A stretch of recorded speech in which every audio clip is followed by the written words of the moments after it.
हम सभी ने Superman, Batman, iron man in सब की कहानी सुनी है, बट किसी ने भारत के प्राण की बात की है क्या?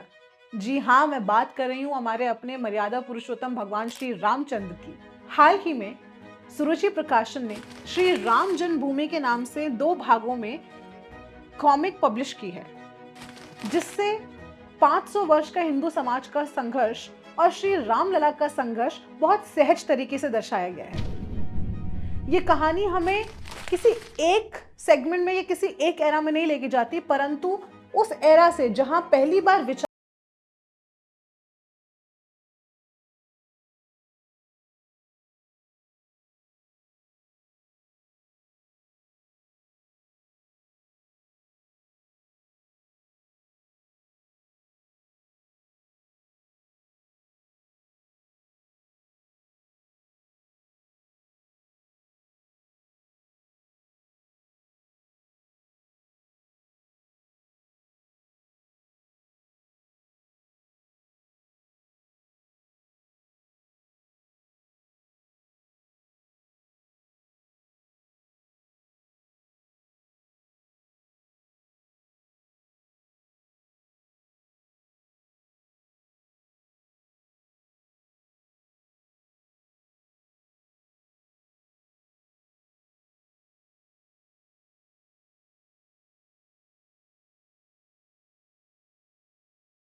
भगवान, हिंदुओं के भगवान राम का मंदिर ऐसा मंदिर है जहां हिंदुओं के प्राण बसते हैं। तुम उसी को तोड़ो, उसको नस्ता नाबूद करो, वहां भगवान को मूर्तियां तोड़ो भगवान की, और वहां उन्हीं के हिंदुओं के खून से सींच के मस्जिद बनाओ। जो उसने करा, जो वैसा ही हुआ। इतनी वेदना भरे इस एपिसोड को इतनी सहजता से एक रीडर के मन में बिठाया है इस कॉमिक ने, and for that it is I really appreciate this comic. क्योंकि कई बार ऐसा होता है कि सीरियस टॉपिक्स पे बात करते हैं तो हमारे दिमाग में उपन्यास आता है, लोग बड़ी बड़ी किताबें लिख देते हैं, पर एक रीडर का इंटरेस्ट नहीं बांध पाते। ये कहानी, ये कॉमिक 60 से 70 पेजेस के अंदर इतने बड़े इतिहास को, इतने पुराने इतिहास को, इतने वेदना भरे, इतने पेनफुल एपिसोड्स को इतने ईजमेंट के साथ दर्शाती है और समा बांध के रखती है कि एक रीडर बंधता है कि उसको अगले पेज पे क्या हो रहा है, वो क्लिफ हैंगर की तरह छोड़ के जाती है। उसको जानना है कि what happens next, what next. So for that हम सभी को ये किताब जरूर पढ़नी चाहिए। जहां एक और ये हिस्ट्री की बात करती है, हिस्ट्री से पहले ये उस एरा में भी लेके जाती है, भगवान के एरा में भी, त्रेता युग में भी, द्वापर युग में भी लेके जाती है। ये फिर कलयुग में आती है, और अभी भी स्वतंत्रता से पहले वाले भारत की बात करूं तो ये उस एरा को भी बहुत बहुत अच्छे से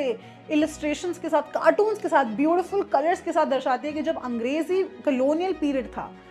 तो कैसे अंग्रेजों ने डिवाइड एंड रूल का कॉन्सेप्ट अपनाते हुए समाज में दंगे भड़काते रहे, कोई सल्यूशन नहीं निकाला इस प्रॉब्लम का, पर अपनी सत्ता बचाए रखने के लिए उन्होंने कोई सीरियस एक्शन भी नहीं लिया। जुडिशरी ने अपना रोल निभाने का पूरा कोशिश करा, पर अंग्रेजों ने क्या करा, क्योंकि उस समय सत्ता उनकी थी, सरकार उनकी थी, तो भाई न्याय व्यवस्था भी उन्हीं के अंडर थी। तो मस्जिद में इनर कोर्टयार्ड, अंदर का हिस्सा मस्जिद के लिए दे दिया और बाहर का जो हिस्सा है वो हिंदुओं को दे दिया। भाई कि अब हिंदू भगवान जो है श्री राम, वो बाहर वहां रहेंगे, चबूतरे पे रहेंगे, छप्पर के नीचे रहेंगे, और अंदर जो मस्जिद है वो अंदर रहेगी, ऊपर छत रहेगी। ये विवादित ढांचा कई सालों तक ऐसा चलता रहा। ये कॉमिक हमें फिर लाती है आफ्टर इंडिपेंडेंस एरा, जहां एक तरफ ये उन राजनेताओं को दिखाती है जिन्होंने अपनी तुष्टीकरण की राजनीति के लिए, अपनी राजनीति की रोटी सेकने के लिए कभी इस विषय को नहीं उठाया, मंदिर में ताला लगे रहने दिया, दंगे हुए, भड़काए, कुछ भी करा, लेकिन सही का साथ नहीं दिया। वहां दूसरी ओर ये उन नेताओं को भी दिखाती है जिन्होंने कार सेवा के माध्यम से, हिंदू महासभा के माध्यम से हिंदू समाज को इकट्ठा करा और समाज में जागृति फैलाई कि कितनी ज़रूरत है हिंदू समाज को, हिंदू कम्युनिटी को एक साथ आने की। अब आप और मैं जब इन विषयों के बारे में बात कर रहे हैं तो बहुत सीरियस साउंड कर रहे हैं, बट ये कॉमिक ने उनको इतने सीरियस एपिसोड्स को, रथ यात्रा के एपिसोड को, संकल्प लिए जो लोगों ने, जो कोठारी ब्रदर्स के एपिसोड हुआ, जो संत रघुबर दास के साथ हुआ, जो केसेस लड़े गए, जो 1100 पेजेस की सुप्रीम कोर्ट की जजमेंट आई, जो 2020 में शिलान्यास हुआ, जो 22 जनवरी 2024 में जो प्राण प्रतिष्ठा हुई, इन सभी एपिसोड्स को इतने आसानी से, इतने सहजता से एक्सप्लेन करा है और इतने सुंदर इलस्ट्रेशंस के साथ इलस्ट्रेट करा है कि एक बार पढ़ने के बाद ये मन में छप जाते हैं एपिसोड। कई बार ऐसा होता है कि हम कोई किताब पढ़ते हैं पर वो याद नहीं रहती है, बट इट्स ऑलवेज सेड कि हम कोई चीज़ जब देखते हैं तो वो हमेशा याद रह जाती है। तो जब आप ये कैरिकेचर्स देखेंगे नेताओं के एपिसोड्स, जब आप वो कार सेवा का दृश्य देखेंगे तो वो फील करेंगे अंदर, वो अंदर तक आप फील कर सकेंगे। वो जो मूवमेंट था उसमें ये बुक आपको, ये कॉमिक आपको उस एरा में खुद लेके जाती है। ये ट्रांजिशन आप फील करेंगे,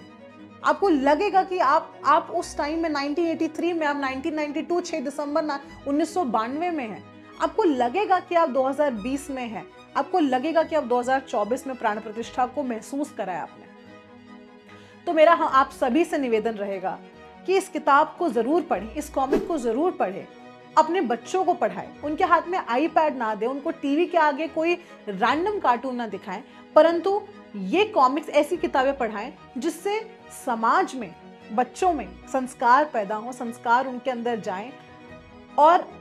हम अच्छे नागरिक समाज में बनाएं। धन्यवाद।